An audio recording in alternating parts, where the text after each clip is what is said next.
Namashreshtam manum api sachiputram atra swarupam Rupam tasya grajam urupurim maturim gostavatim Radhakundam girivaram aho radhika madhavasam Prapto yasya pratita kripaya shri gurun tam natosmi.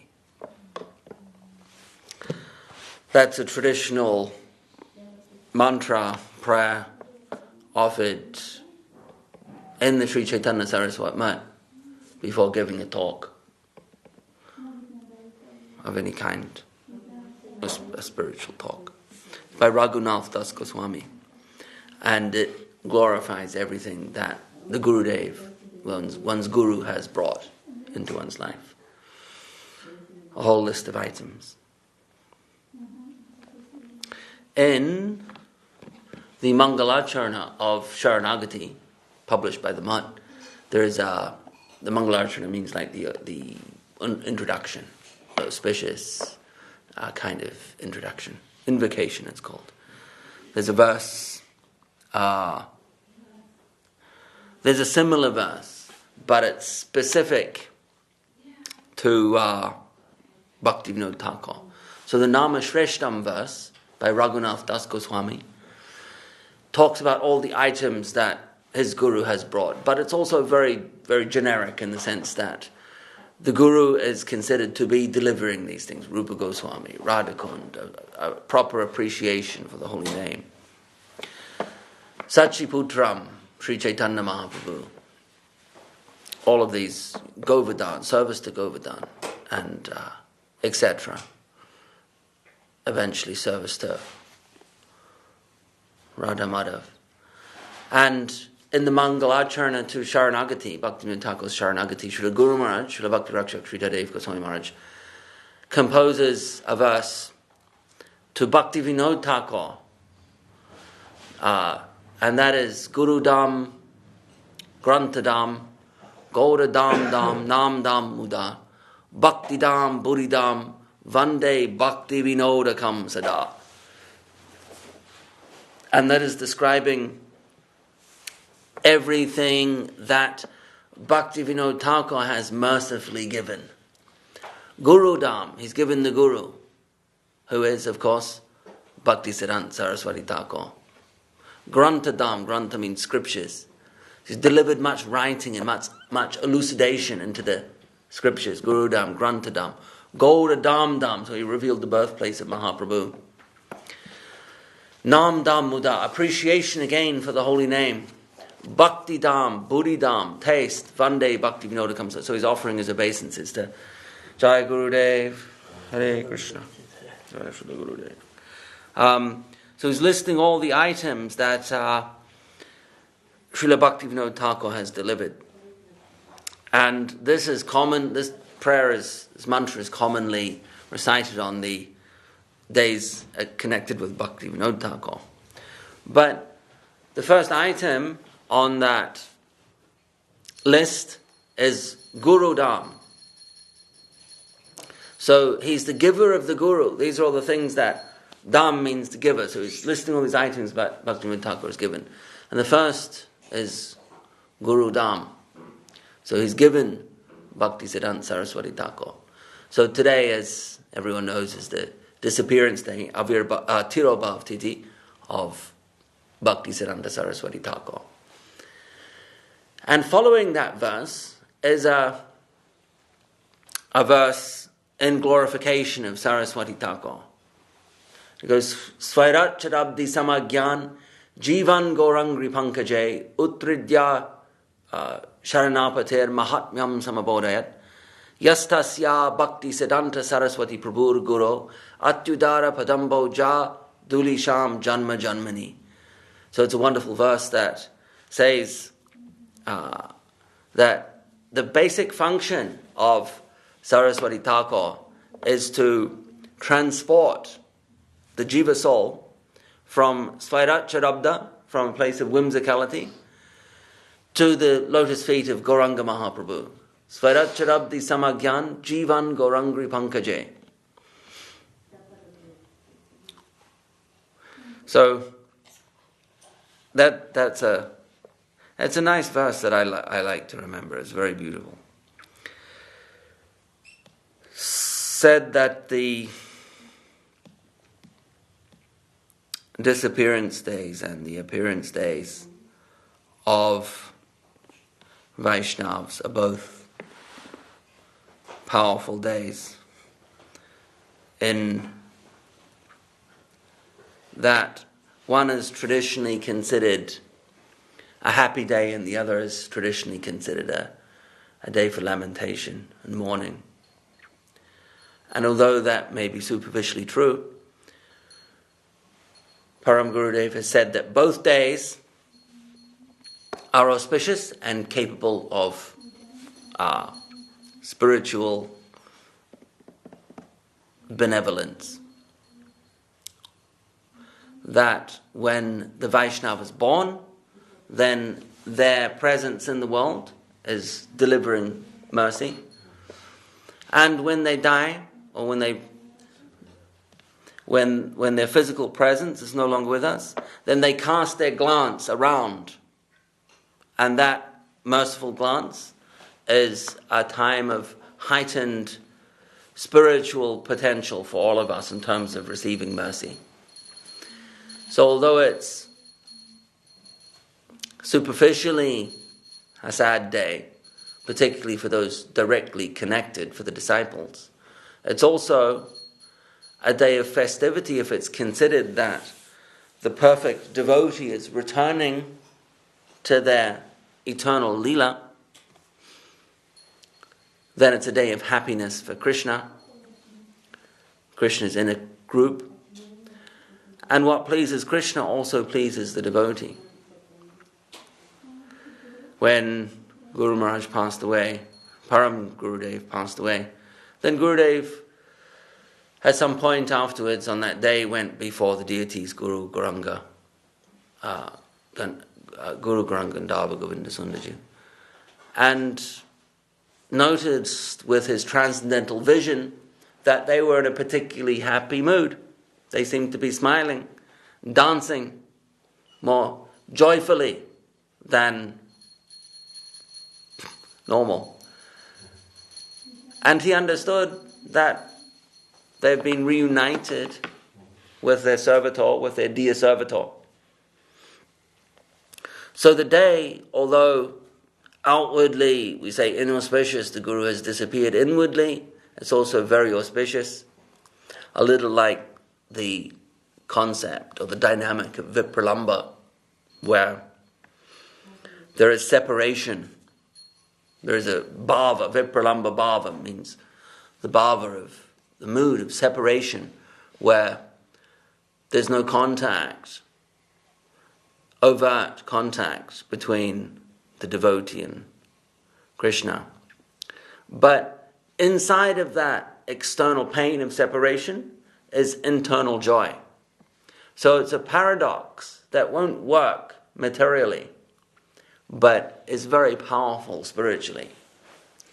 So although the Tirobhav Tithi is a day of separation and externally may appear inauspicious or painful or whatever, internally it's quite the opposite. Days of power. And they are there such days are there to be capitalized upon by the devotee. In terms of they are days of power which offer heightened potential for spiritual growth. The concept is seen more commonly with Ekadasi, where there are different levels of appreciation for Ekadasi.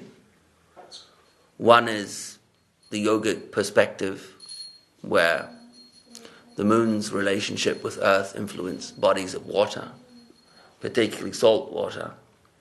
And the body is largely salt water, the blood, water in composition, salt water. So the large mass of the body is influenced by the cycles of the moon, and thus on certain days you can fast to improve one's psychophysical well-being. And then another layer is that the Puranic histories of negative energies going into the grain at certain days of the lunar phase, of the lunar cycle. The stories of Papa Purush and his activities. And then a third tier and highest level of appreciation for Ekadasi is that Krishna's desire to enjoy is highest on Ekadasi, and thus sacrifice is made correspondingly in the devotee to facilitate that enhanced desire for rasa.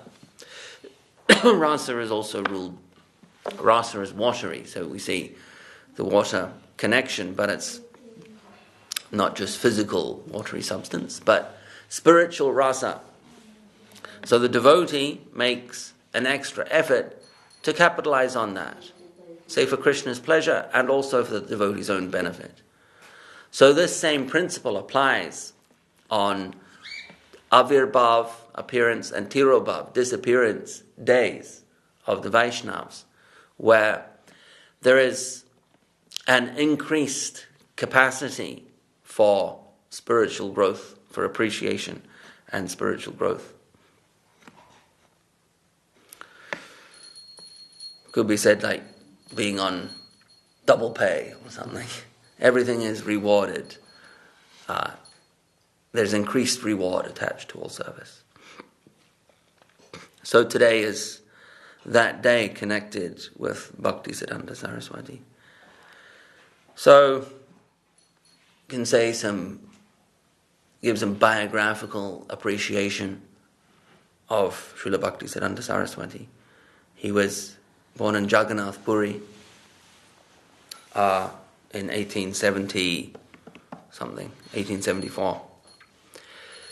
Jagannath Puri, and that in itself, from Jagannath Puri, I'll come to that later. But as a young boy, so describes some pastimes. As a young boy, the first Rath Yatra, following his birth, his mother took him out and presented him to Jagannath, because their house was very near, or perhaps on, the main trunk road of Puri. So at Rath Yatra time, the carts were passing by their house, and the cart stopped there. The cart stopped for 3 days. Nowadays the cart stops sometimes. They may stop for a couple of hours, but then they keep on going. I don't think the festival could tolerate the cart stopping for 3 days in the modern era. But in 1874, the carts stopped for 3 days. They didn't move for 3 days. So, on the third day, Saraswati Thakur's mother took him out and presented him to Lord Jagannath. And it said that the young child, the baby, Saraswati Thakur, reached out his hands and touched the Jagannath Murti, Lord Jagannath's image, and the garland of Jagannath fell down onto the child.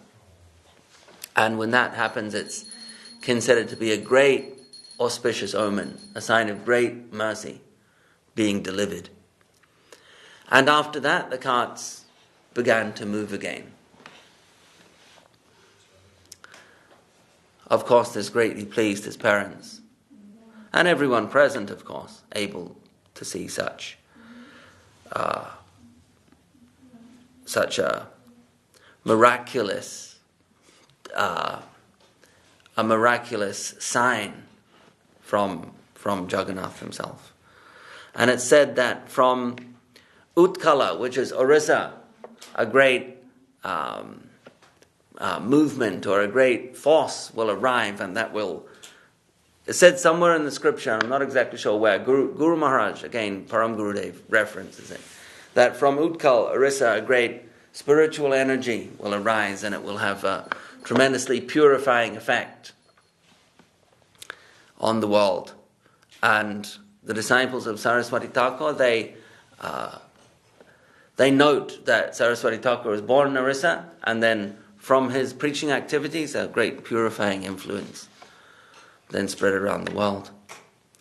When he was a young boy,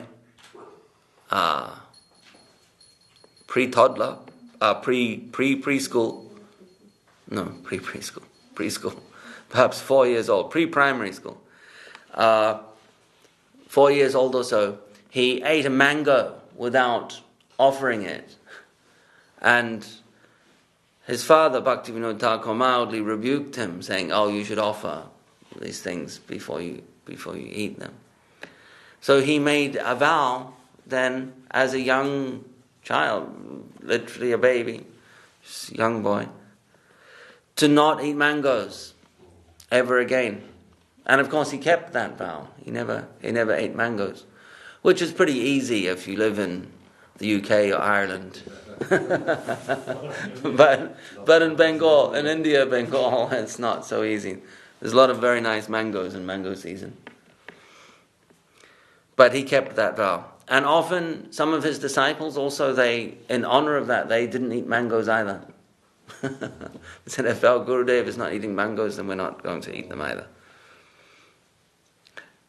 He was capable of great tapasya, great austerity, in the spirit of yukta vairagya, which is not austerity just for austerity's sake, not austerity for the sake of firming the mind or achieving a siddhi or subtle power, which is often why great tapasya is undertaken, or as a distraction for those on the path who feel that tapasya will give them spiritual awakening. Tapasya brings some subtle energy into their life, and then that is simply a further distraction to be misused. But Saraswati Thakur's tapasya was in the spirit of Rupa Goswami's Yukta Vairagya, that Vairagya means renunciation. So he could renounce everything if necessary in a spirit of service. And as a young man, he was living at the Yoga Pit in Navadvip and living a very simple, disciplined, austere lifestyle, fulfilling a vow to chant 1 billion names. So we would chant constantly. And during Chaturmasya time, 4 months of Chaturmasya, the months preceding Kartik and including Kartik, he was eating just once per day some rice, and eating it from the ground directly, as in like not using his hands, like an animal. Very, very austere. And as a young man, he displayed prodigious intelligence and courage, otherworldly courage. And as a Nitya Siddha, he was, as a Nitya Siddha, whose, we could say, service here was partly the renaissance and reformation of Mahaprabhu's Sankirtan movement, which his father saw, and he saw as having fallen into disrepute, having fallen into a state of contamination, and being represented by various sects and groups that were not actually honoring the true spirit and purity of Gauranga Mahaprabhu's conception. So from a very young age, considering this service and his capacity to note what is the true conception and what is not, he would speak out quite strongly against persons who were considered prominent devotees at that time, and or intellectuals whose conception was not tied to bhakti, or whose conception of bhakti was not considered to be correct or appropriate. So as a young man, he would publicly challenge these people or publicly criticize them. And thus he developed a controversial reputation early on as someone who is brilliantly intelligent but also very truculent. To the point where he was thrown out of university because the professors couldn't handle him.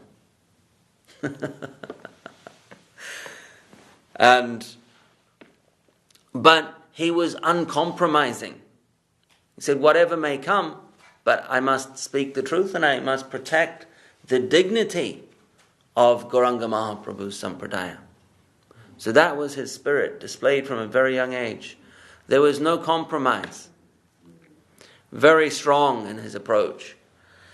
And due to this lifelong trait, he was given the moniker Shimha Guru.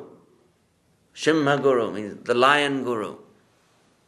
Because he displayed those courageous, formidable qualities of and the dignity archetypally attached to a lion, Shimha Guru. So he was ejected from the university, and his father Bhaktivinoda Thakur said to him, "What's going to become of you? Well, all of this fighting." It was called later it was called by his disciples the cutting and chopping technique, where his debate style was quite formidable, where his opponents would end up cut and chopped in pieces, in bits. And it is said that Swami Maharaj Prabhupada adopted that policy, that methodology of debate to a certain extent. Cutting and chopping technique. But nonetheless, he educated himself, Saraswati Thakur, by reading voluminous literatures. And particularly his forte, his area of expertise was astronomy. And even as a young man, he was considered so brilliant that the king of a northeast Indian state, perhaps Manipur, brought him in as the pundit to educate the royal family in mathematics and astronomy. This was at the age of 21 or something. Very unusual. Very unusual. But he was considered such an authority in the field at that age that he was given that prestigious teaching job. But very young, he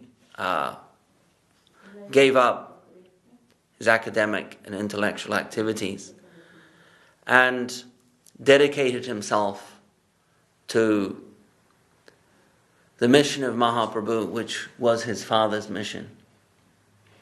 So Bhaktivinoda Thakur had a vision of reforming Gauranga Mahaprabhu's Sampradaya and also spreading it.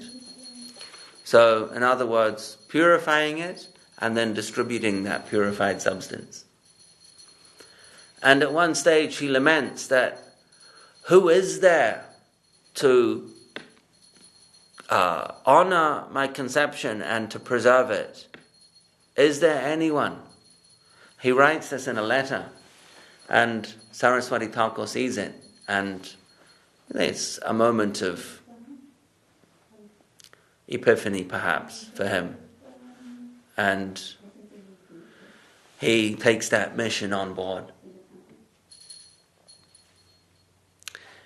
At first he is at the yoga pit, performing his vow to chant 1 billion names.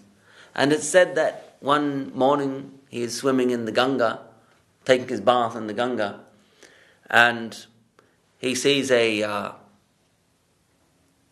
piece of paper floating by, and it is a scrap, if we can call it a scrap, of paper from Chaitanya Charitamrita. And on it is some text on the importance of preaching, Gauranga Mahaprabhu's ethic or edict to preach. And he takes it as a sign that this is what he should do. And he comes out from his seclusion and he begins to preach, and we see the success that he met with in spreading Sri Chaitanya Mahaprabhu's teachings. He began to preach initially from Kolkata and from the Yoga Pit. We hear Guru Maharaj, Param Gurudev, tell us that his first meeting with Saraswati Thakur was the meeting at least, I'm not sure if it was the very first. I don't want to say it was the very first and get it historically wrong. But at least the first meeting where he decided firmly to commit himself as a disciple, become a disciple of Saraswati Thakur. That was at the Yoga Pit at Gorpanim. It would have been 1920, perhaps 25, 26. 24, 25, 26. Probably 24, 25. That's when Guru Maharaj arrived. First came in contact with the Math, Gaudiya Math. And he recounts how he saw Saraswati Thakur preaching on the closing day of the Gorpanim festival. They would have a week-long festival or so. And on the closing day, he would deliver a closing address to all the pilgrims who had come.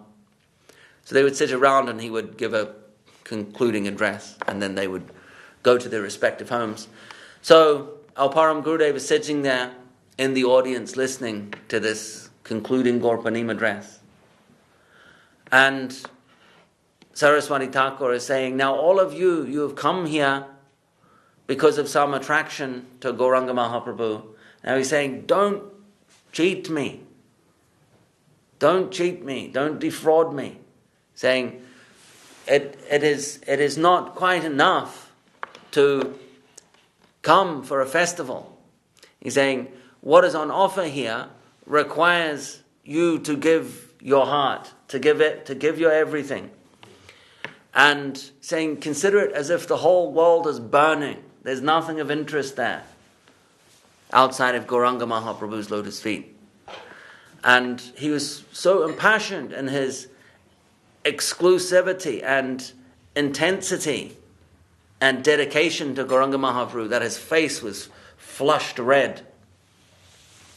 And Guru Maharaj said that he saw at that time the true meaning of the lotus face, the expression, Padmamukhi, or whatever words you'd want to use to describe it, but the lotus face of a spiritual personality. And he saw it there like a pink lotus blooming.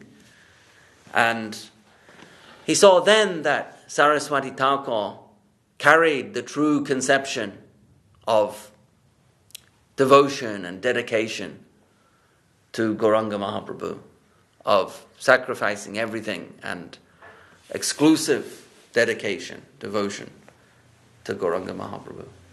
And at that time, at that moment, he decided, yes, this is a worthy person to follow and dedicate my life to. And Saraswati Thakur had many worthy disciples. He initiated 18 sannyasis. Some people think that he had an army of sannyasis, but there are only 18 that he initiated, including our Param Gurudev, Srila Sridhar Maharaj. Srila Sridhar Maharaj then went on to initiate into sannyas, other disciples of Saraswati Thakur, senior disciples, after they passed away. And all of ISKCON is in the sannyas line of Srila Sridhar Maharaj, Saraswati Thakur, Srila Sridhar Maharaj, Bhakti Pragyan Keshav Maharaj, Swami Maharaj, Prabhupada.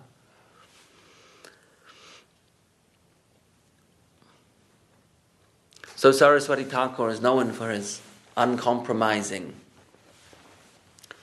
and formidable, courageous spirit in the service of Sri Chaitanya Mahaprabhu's mission.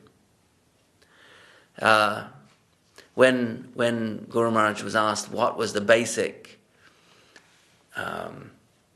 purpose of Bhaktisiddhanta Saraswati Thakur, he said it was twofold. One was to establish Daivi Varnashram,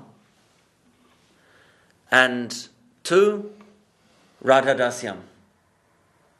So, Daivi Varnashram is to order our living situation here in this world so that it is supportive of spiritual progress. To structure our social, economic, political situation so that it can give birth to higher spiritual achievement, both collectively and individually. And what is that spiritual achievement? Ultimately, it's Radhadasyam, service to the lotus feet of Srimati Radharani. So, both the goal was identified and also a kind of a broad, generic foundation from which that goal could begin to be cultivated. These were the goals of Saraswati Thakur.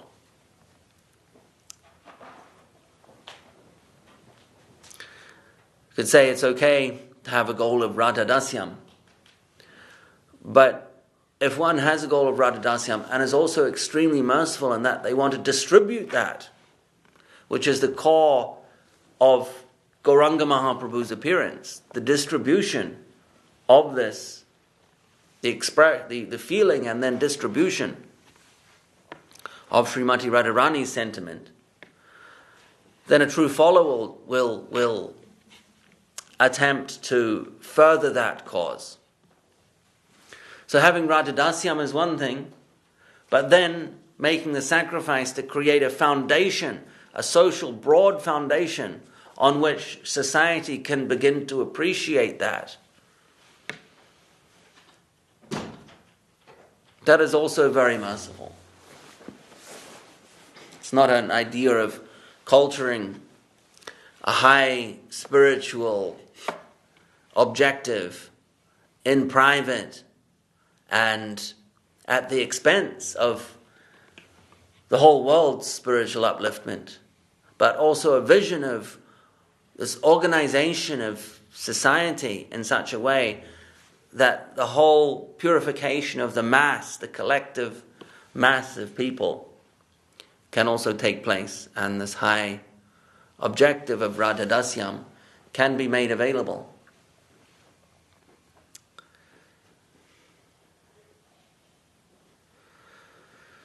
So Saraswati Thakur passed away at the age of 62. On this day, pretty much, it was New Year's Eve, early in the morning on New Year's Day, 1937, that Saraswati Thakur passed away. It's worth noting when there's a discussion of the disappearance of Saraswati Thakur that the day before he passed away, when he's lying there, he wants to hear the song Sri Rupa Manjari Pada, which is one of the highest songs in the Gaudiya Vaishnav liturgy. He wants to hear it as he passes away in the prelude to his departure. So he requests it to be sung. And there's one devotee who is considered sannyasi, or devotee at the time, was considered a good singer, and began to sing the song Sri Rupa Manjari Pada. It was either Jajav Maharaj, or then I've heard it was Bhakti Pramod Puri Maharaj, who later became Pramod Puri Maharaj. And Saraswati Thakur stopped and said, no, I don't want to hear just a good singer. I want specifically Srila Sridhar Maharaj to sing. So he asked for Sri Rupa Manjari Pada to be sung, and then when someone started to sing it, someone who was considered a good kirtanya, he said, no, he interrupted, no. The melody is not what I'm looking for. The tune, no. He said, I want Srila Sridhar Maharaj to sing. So the kirtan was stopped, and Srila Sridhar Maharaj began to sing. There were many luminaries of the Gaudiya Math there present. Many senior devotees, sannyasis.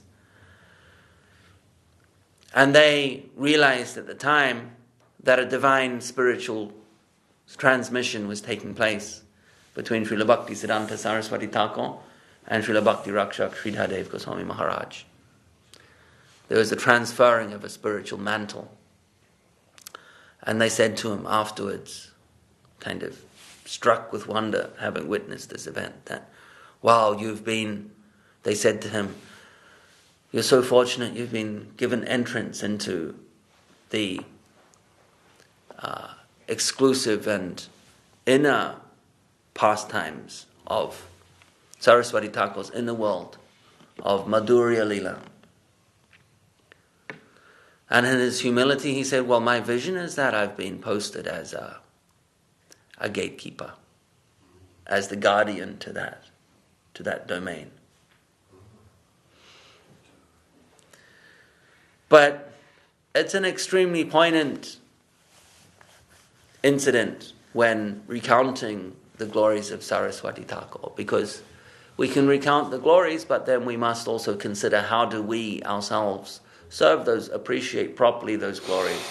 How do we live those in our lives? Where do we go for that? And so we can see a channel in which those glories are flowing. And we get an idea of where we can put our attention and put our service energy. There are many, many things to be said about Bhaktisiddhanta Saraswati Thakur. A talk could go on for hours. There are some biographies written. Saraswati Jayashree is one. Then Sri Sri Saraswati Thakur, I believe, is another. Saraswati Jayashree was a little earlier. These are in Bengali, published by his disciples in the Gaudiya Math. And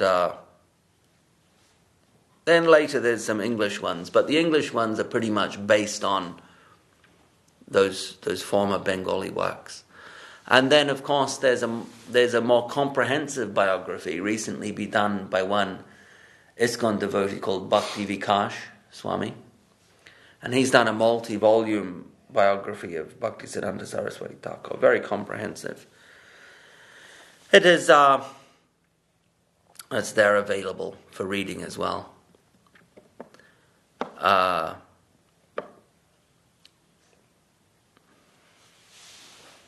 one more incident, was that something...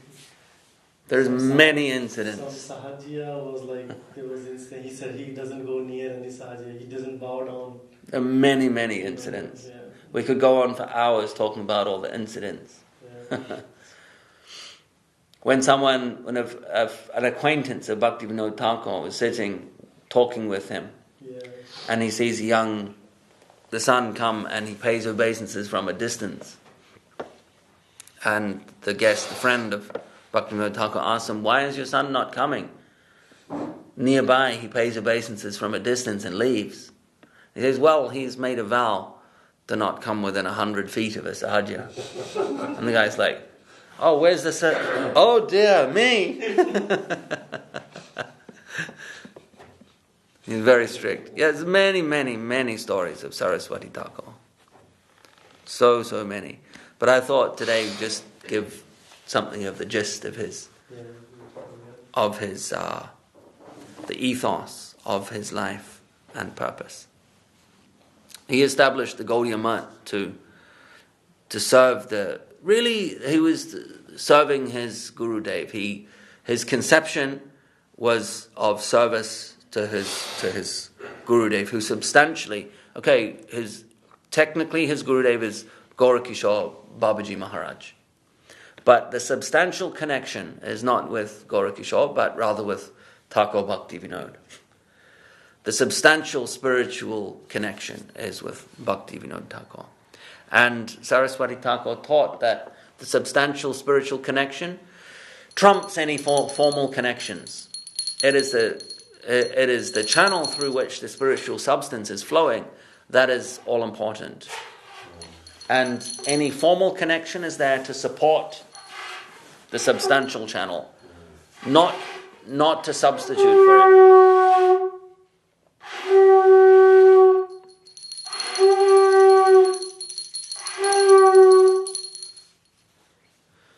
And this concept was instituted by him and became known as Bhagavat Parampara. It became a little controversial because what happened was that the monopoly of Diksha initiations into various parivars and schools was suddenly broken. And Jai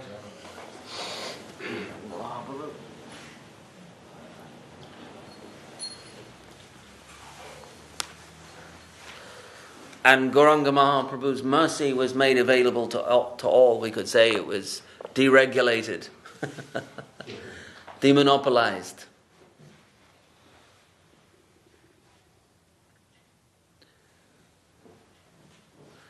The verse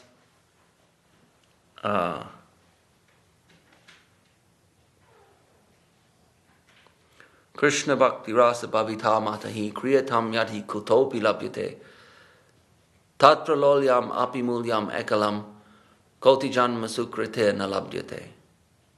That wherever you see the real substance of Krishna consciousness, you purchase it regardless of the price. So wherever it is to be found, you go there and you purchase it. Not that it's already monopolized and found only in certain places, and you go there and you go through a certain initiation ritual known as Diksha, formality of Diksha, and a line of people, and then you get it. It's wherever you find the spiritual substance, you will get it through Lolyam, Tatra Lolyam, Apimulyam, Ekalam, the only way. And that wherever you find it. So Saraswati Thakur preached that conception that the spiritual substance is to be found in those that are following the spirit, the inner vani or message of the previous acharyas, and not those that come in a formal line of physical succession. So he taught that and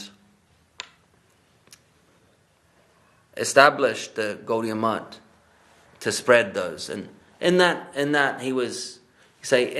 concept of the culturing of the spirit of bhakti, his connection was stronger with his father, with Bhakti Vinod Thakur. So he formed the Gaudiya Math to spread and deliver the teachings of Thakur Bhakti Vinod.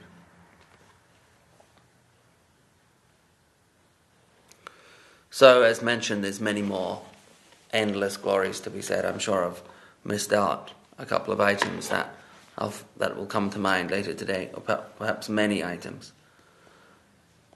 But there's only so much that can be covered in a short amount of time when it comes to the glories of Saraswati Thakur. But I will read, to finish, what is known as Sri Sri Daita Das Dasakam, which are 10 verses composed by Srila Bhakti Rakshak Sri Thadev Goswami Maharaj on the disappearance of Saraswati Thakur.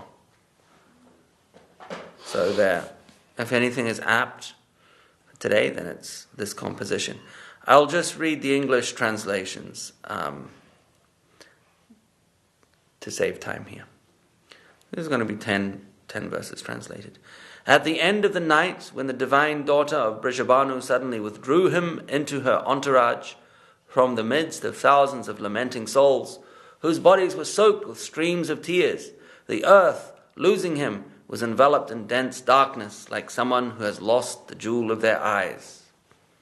Oh, my poor eyes!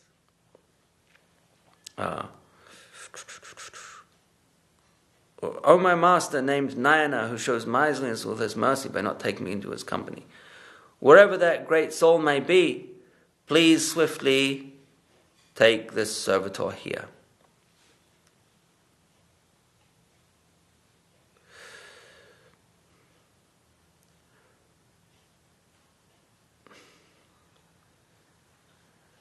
From his lotus feet, a river of the nectar of prem flows throughout the universe. His bee servitors maintain their lives by constantly drinking such nectar from his lotus feet, and those sheltered in the confidential rasas of Braja delight in praising his lotus feet. O Dinanayana, wherever that great soul may be, please swiftly take this servitor there. That which is so highly esteemed in the world as the affection of a mother and father is simply trickery. So-called pure matrimonial love in vogue in society is nothing more than dacoitry, and friendship is simply deceit. I have been shown all these conclusions by the rays of light from the nails of the toes of that great soul, the embodiment of supramundane affection. O Dinanayana, wherever that great soul may be, please swiftly take this servitor there. With the message from the throat of Sri Chaitanya Chandra, which constantly plays in the hollows of the ears of the people, manifest from their ears into a form perceptible to the eye, and demonstrate the fulfillment of the name Nayanamani by appearing in a palace received by his grace in the form of an offering to the eyes of Sri Nilachala Chandra. O Dinanayana, wherever that great soul may be, please swiftly take this servitor there.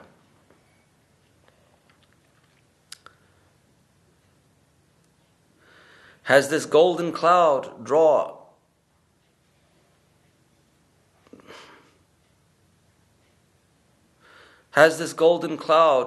up the pure golden waters of the Jambu river, described in Srimad Bhagavatam, arisen above the mountain where the golden moon, Sri Gaurachandra set, inundated with profuse rains the whole countryside which was scorched by the forest fire, and then suddenly hidden himself in the dust of the land of the appearance of Sri Gauranga. O Dinanayana, wherever that great soul may be, please swiftly take this servitor there.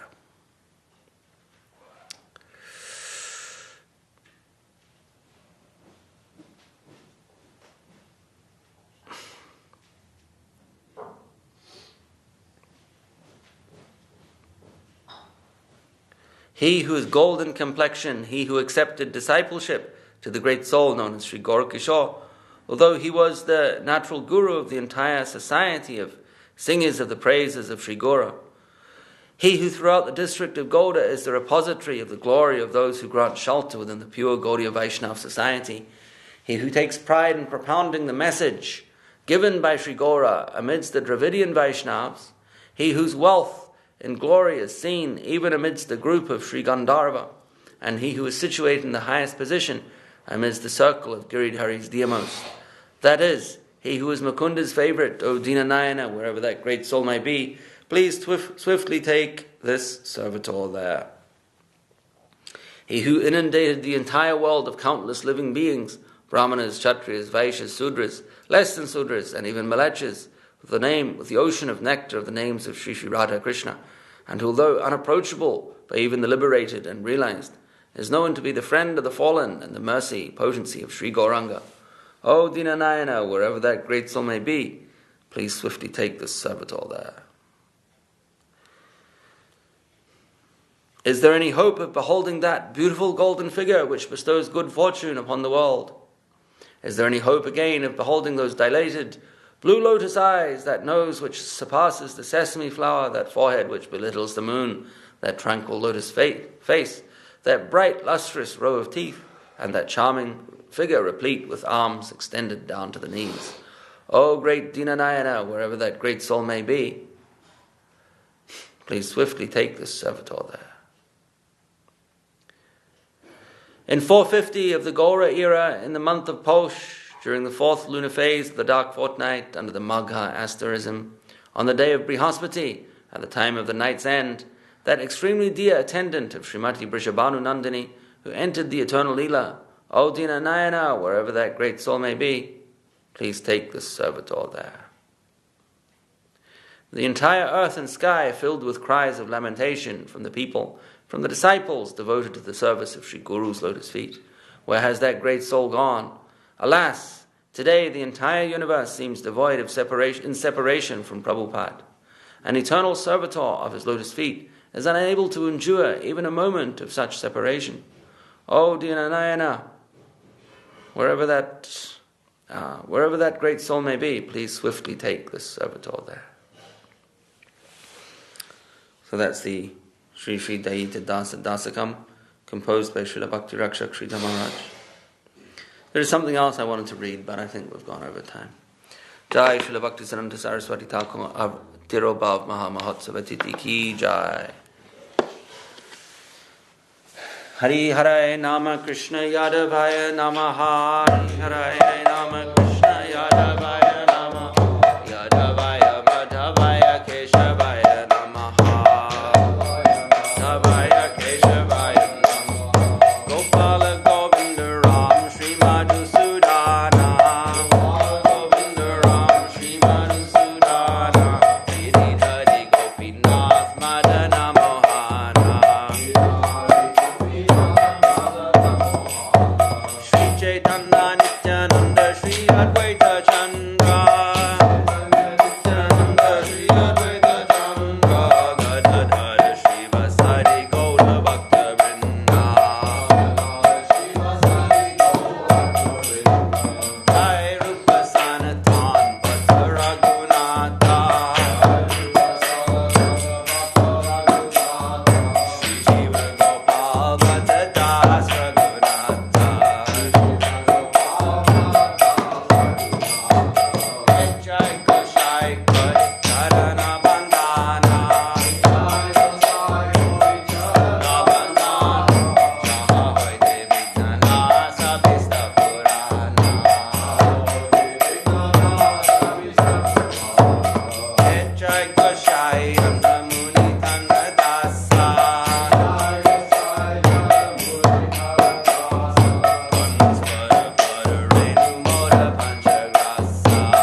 Shri Guru Gauranga Radha, Guru Gauranga Sundar Radha Giridhari Ju ki Jai, Jai Vishnu Pad Srila Bhakti Sundar Govinda Dev Goswami Maharaj ki Jai, Jai Vishnu Pad Srila Bhakti Rakha Sridhar Dev Goswami Maharaj ki Jai, Jai Vishnu Pad Srila Bhagavan Srila Bhakti Siddhanta Saraswati Thakur Prabhupada ki Jai, Shri Bhagavan Bhakti Siddhanta Saraswati Thakur Tirobhav Mahamahotsava Titi ki Jai, Shri Rupanuga Guru Varg ki Jai, Shri A.C. Bhakti Vedanta Swami Maharaj Prabhupada ki Jai, Namacharya Srila Haridas Thakur ki Jai, Samaveda Vaishnav Mandala ki Jai, Samaveda Bhakta Vrinda ki Jai, Shri Harinam Sankirtan ki Jai, Shri Chaitanya Saraswat Mat ki Jai, Shri Harinam Sankirtan ki Jai, Jai Go, Hari Hari Go, Go, Hari Go.